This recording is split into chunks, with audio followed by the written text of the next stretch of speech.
What's up, money managers? Budgeters extraordinaire. Penny pinchers, welcome back to the channel. Today, we're diving into the world of personal finance apps, specifically one called PocketGuard. Now, you might have seen PocketGuard advertised everywhere, YouTube ads, social media, the whole shebang. They promise to help you save money, manage your bills, and finally get a grip on your finances.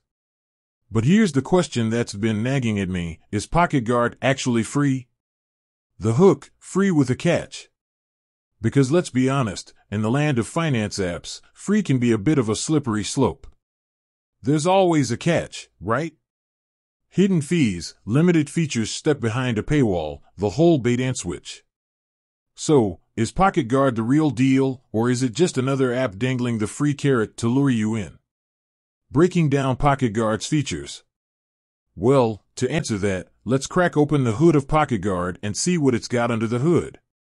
This app boasts a bunch of features designed to make you a budgeting boss.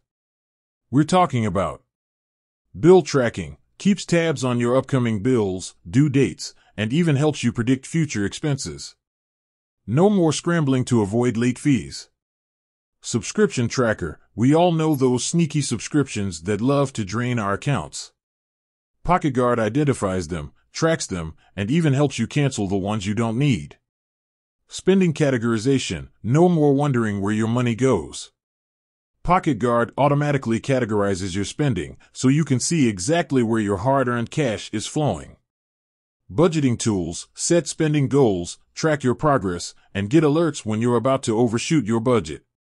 Basically, your financial guard dog. See what they did there? The big reveal, free with limitations. Alright, so PocketGuard sounds pretty darn useful. But remember our original question, is it free? The answer is a qualified yes. Here's the deal. PocketGuard offers a free tier with access to some of its core features. You can track your bills, categorize your spending, and get a basic overview of your finances. But some of the more advanced features, like setting custom savings goals and getting in-depth spending insights, are locked behind a paywall. Free versus premium, what you need to know. So, which version is right for you? Here's a quick breakdown.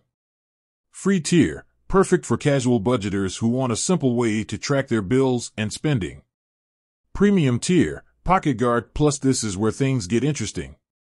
PocketGuard Plus unlocks features like custom savings goals, spending trend analysis, and even identity theft protection, because hey, security first. There are different subscription plans, usually monthly or yearly, depending on your needs. Is the premium worth it? Here's the honest truth: whether the premium version is worth it depends entirely on your financial situation and budgeting goals. For casual users, if you're just starting with budgeting and want a basic overview of your finances, the free tier is a great place to begin. For serious budgeters, if you're looking for more control and want to set specific savings goals or gain deeper insights into your spending habits, then the premium features might be worth the investment. The bottom line. So, PocketGuard isn't entirely free, but it does offer a decent free tier with essential features. Whether you upgrade depends on your budgeting needs and how serious you are about taking control of your finances. Alternatives to consider. Before you jump on the PocketGuard train, here's a heads up: there are other budgeting apps out there. Some popular options include Mint, ynab, You Need a Budget, and Personal Capital. Each app has its own strengths and weaknesses, so do your research and find the one that best suits your budgeting style. Call to action. Alright, money managers, that's it for today. Let me know in the comments below what budgeting app you use and why you love it or hate it. And if you found this video helpful, don't forget to like and subscribe for more personal finance tips and tricks. Until next time, keep calm and budget on.